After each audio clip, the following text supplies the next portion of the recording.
Fear is a feeling induced by a perceived danger or threat which causes changes in our brain and other organ functions as well as our behavior. Fear is what sparks the fight, flight or freeze response that we all are familiar with. It generates a primordial response that has safeguarded the survival of our species. But this healthy defense system also can be a source for excessive uncontrolled anxiety. Fight, flight or freeze is our behavioral response to fear.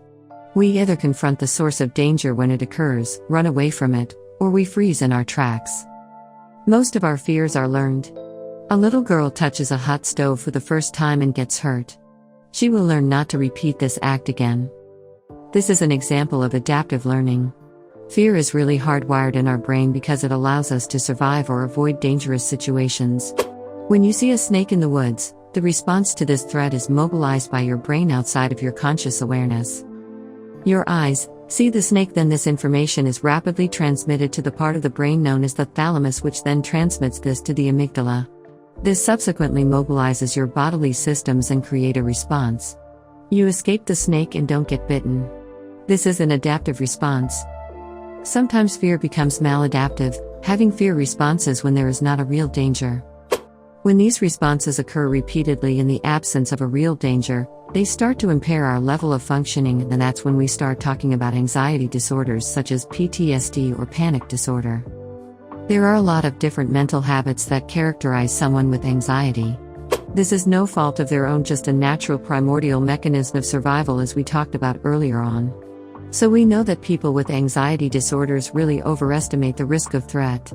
They think it's something that is way more likely to happen than it actually is, and they really catastrophize that outcome, so they think it's worse than it might actually be, and at the same time, they underestimate their ability to cope with it.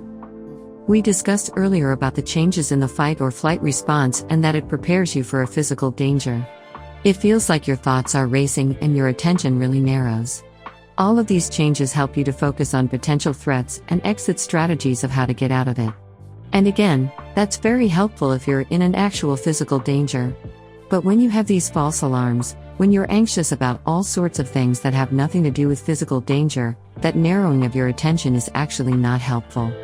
At such times we also tend to jump to negative conclusions. Once your brain has generated a negative conclusion, if you're in that anxious state, you find it really hard to set that aside and go about your day. You get stuck with your thoughts and get very ruminant. One mental habit that has attracted a lot of research interest addresses the tendency to jump to a negative conclusion. The reason that this is so impactful on our lives is because life is full of ambiguity and uncertainty. Throughout your day, you're facing ambiguous situations and uncertainty all the time. And you might not even be aware of it because our brains are filling in the pieces.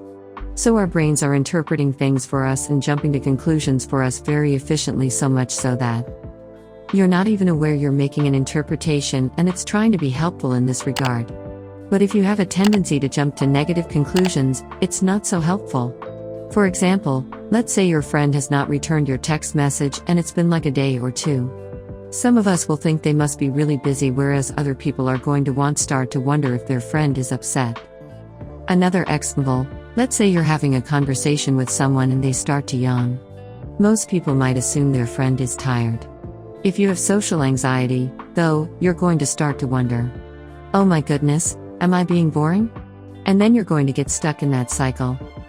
Throughout your day, our brain is constantly interpreting things and we may not even be aware of it. This happens to everyone. So, what do we do about this mental habit? Fortunately, we have really good treatments. And the first step in this treatment is to actually make you aware of it. So we start by having people just getting used to identifying these thoughts. We have people write it down every time they notice that they're anxious. What were you thinking? What are the thoughts? And this can be very powerful because very quickly, people start to realize that they have the same types of thoughts over and over again. They start to notice patterns, and it's not usually about positive things that might happen. The other thing that identifying the pattern does is that it gives you some distance from these negative automatic thoughts. So instead of them operating automatically in the background and you just accepting that it's fact and reality, identifying that they are just thoughts with little or no importance in reality. The next step is to pick just one thought to evaluate further. Let's evaluate how accurate or useful this thought is. Now, If you are seeing a therapist, they're going to ask you a bunch of questions to help you evaluate the thought. They might have you weigh the evidence for or against a particular thought, or even have you think about, what would you tell a friend who was in a similar situation? And when you feel like you've evaluated the thought as much as you can, then it's time to put all that together and really reframe or reappraise the whole situation surrounding the origin of the thought. It is necessary to make a really important point about this process. Often people look at this and simply think that this is just positive thinking.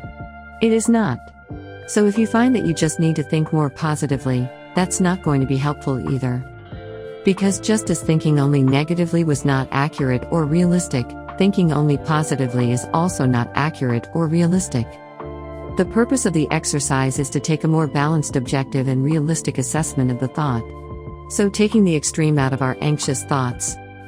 This presentation is the first in a series of videos that we hope will help our listeners take a more balanced look at their anxious moments. We believe it will make it easier for them to seek help from trained professionals when these anxious thoughts start to impair their ability to function.